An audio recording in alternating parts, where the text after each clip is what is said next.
tell me that it looks to be like Thamba. And who knows, maybe he was just lying very close by, spying on Herbie and Taylor and Senzo.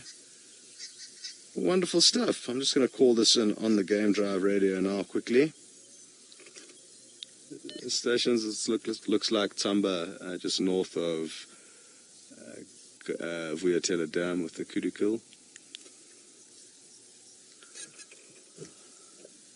Let's get us a little bit closer. Incredible stuff. Well done, the Bushwalk team. Oh no, hang on. This is it you, Thamba?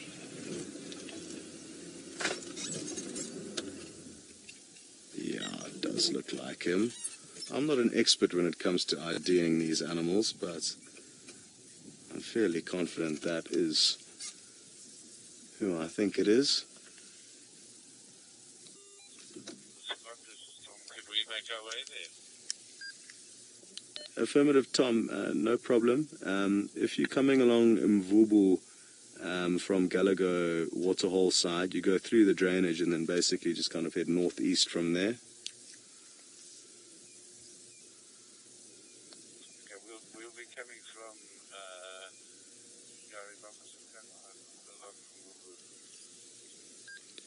Okay, so I'll go all the way down Mvubu and then go through that little drainage just before you get to kind of the dam, and then immediately as you get through the eastern side, just head northeast in the block. Okay, so I was just getting some housekeeping done there, making sure we share what's going on here with the others, and it sounds like one other vehicle would like to make their way straight here.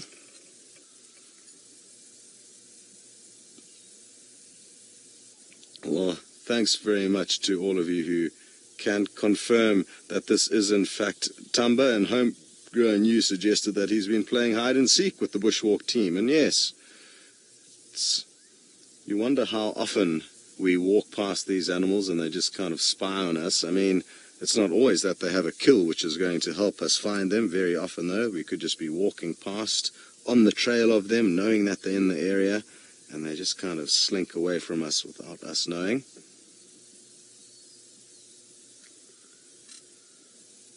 It's not far from where he was last seen on the dam cam yesterday evening, and the stormy kind of rainy conditions are perfect hunting conditions for the cats. It confuses the prey animal's senses, and maybe that's what helped him. Ilona, you say it's scary how close he was to the Bushwalk team. I agree, it is not scary, but I think it's a bit spooky. I mean, what happened a couple of days back when both Taylor, Herbie and myself on two different occasions walked within meters past Tundi with her kill, and bearing in mind that she had a cub with her, gives you good luck, Steve. I hope you get lucky, as I'm sure so do a lot of you guys. So we've repositioned ourselves. We're on the other side of the bush to where we originally were. He's just kind of lying in the shade there. And what must have happened here yesterday would have been an incredible struggle for him to be able to bring down such a large animal. I would say it's easily double his size and weight, this female kudu. And he's definitely not going to be hoisting this up into a tree, which means there's going to be an interesting showdown tonight in all likelihood when hyenas catch wind of the scene. He's eaten the ears off, as you can see over there, a portion of the stomach and also a portion of the rump and the tail.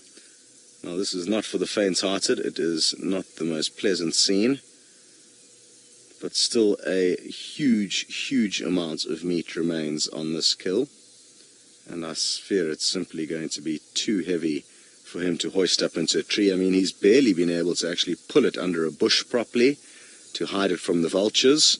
It's still sticking out quite a bit, and I'm fairly certain by the time one of us comes back here this afternoon, there's going to be vultures all over the show.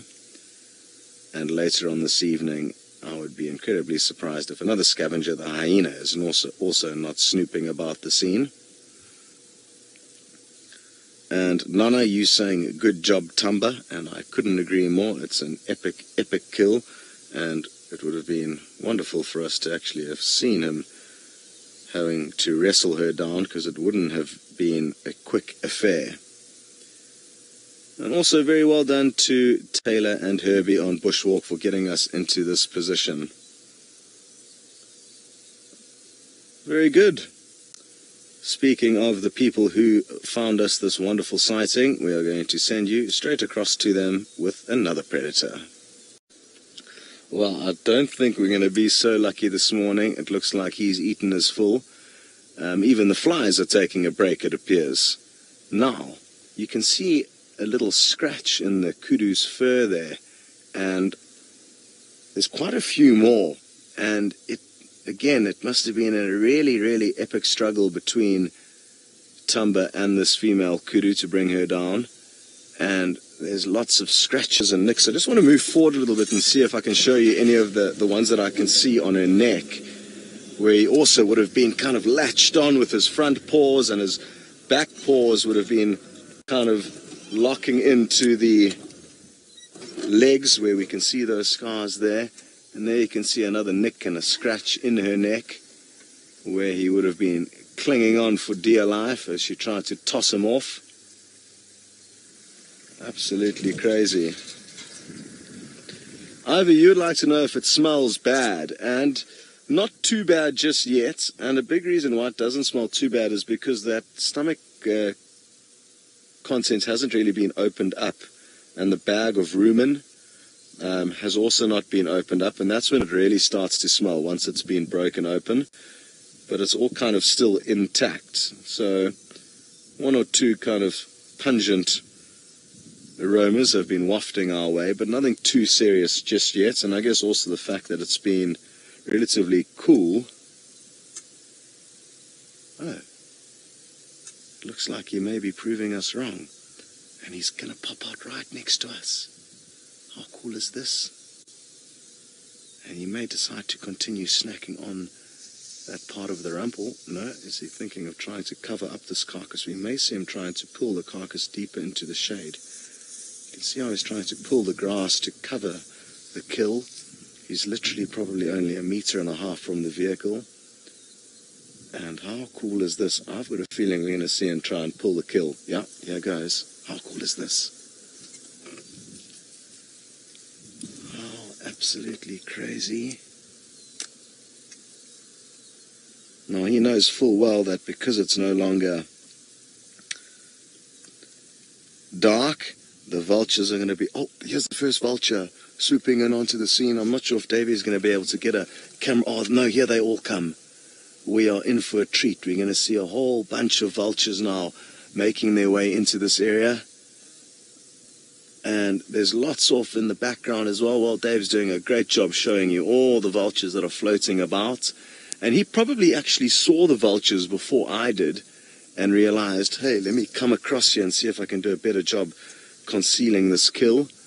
But sadly, he's got his work cut out for him, because this is an absolutely massive, massive beast. And as he stands next to it, you get a good idea of how much bigger it is than him. I mean, its back leg's almost the size of his body. Well, Zena, you suggesting that this youngster needs to teach Hukamuri how to hunt? I guess yes, if we take the last few days as the case in question, that would be true. But I reckon the Hukamuri male's got far more experience when it comes to hunting, and therefore you'll find us probably, in general, a bit better than this youngster.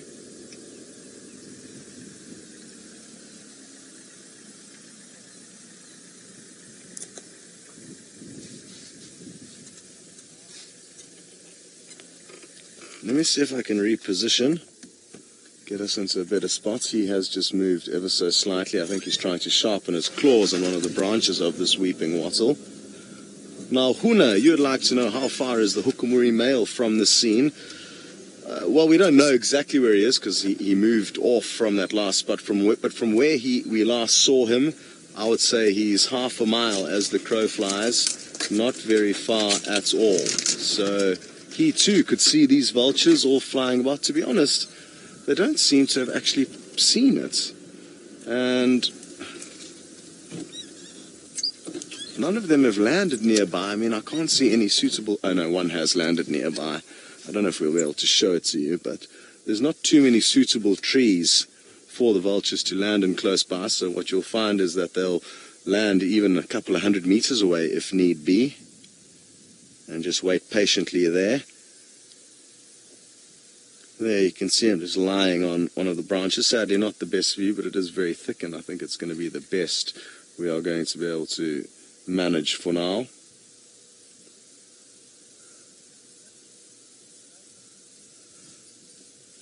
Okay, well, I'm going to reposition, try to get you some views of the vulture and a better view of him, and send you across to Steve with the bird. Yes, our beautiful cat is having a snooze, and it seems like he's found himself a comfortable branch on this wattle tree, and I really love this view, kind of spying on him through this open tunnel in this very thick, lush vegetation. Dave's been shooting some slow-mo shots with all the leaves blowing in the wind. And of course the beautiful Thamba every now and then giving us the old wink. Again, incredibly well done to the Bushwalk team in managing to find this awesome scene. It is going to provide us with some epic action this afternoon. There's no two ways about that. And whichever one of us comes into the spot is in for a treat of an evening. It'll be interesting to see the situation by the time we get back here this afternoon. Would he have managed to kind of move the kill a little bit more as the vultures descend in more numbers and put more pressure on him? Only time will tell. I'm also confident that the hyena are going to come in and give him a hard time. Bon, you would like to know why do they cover their food, and you've even noticed your own domestic cat doing that. I mean, domestic cats, I don't know why they would be doing that. Maybe it's just instinct. But with these guys, it's for a good reason. They are trying to hide the kill from any of the possible scavengers. And even when they've got smaller kills or even little chunks of kills, we've seen Thandi burying little kind of legs of Daika and then digging them out when she wants to feed on them. So I guess she kind of just hides them in case any scavengers come onto the scene. It'll make it a bit more tricky to spot them. Okay, well, it looks like he's going to reposition ever so slightly, and what a great view it is of him. Well, I must say a big thanks to all of you guys for jumping on board with us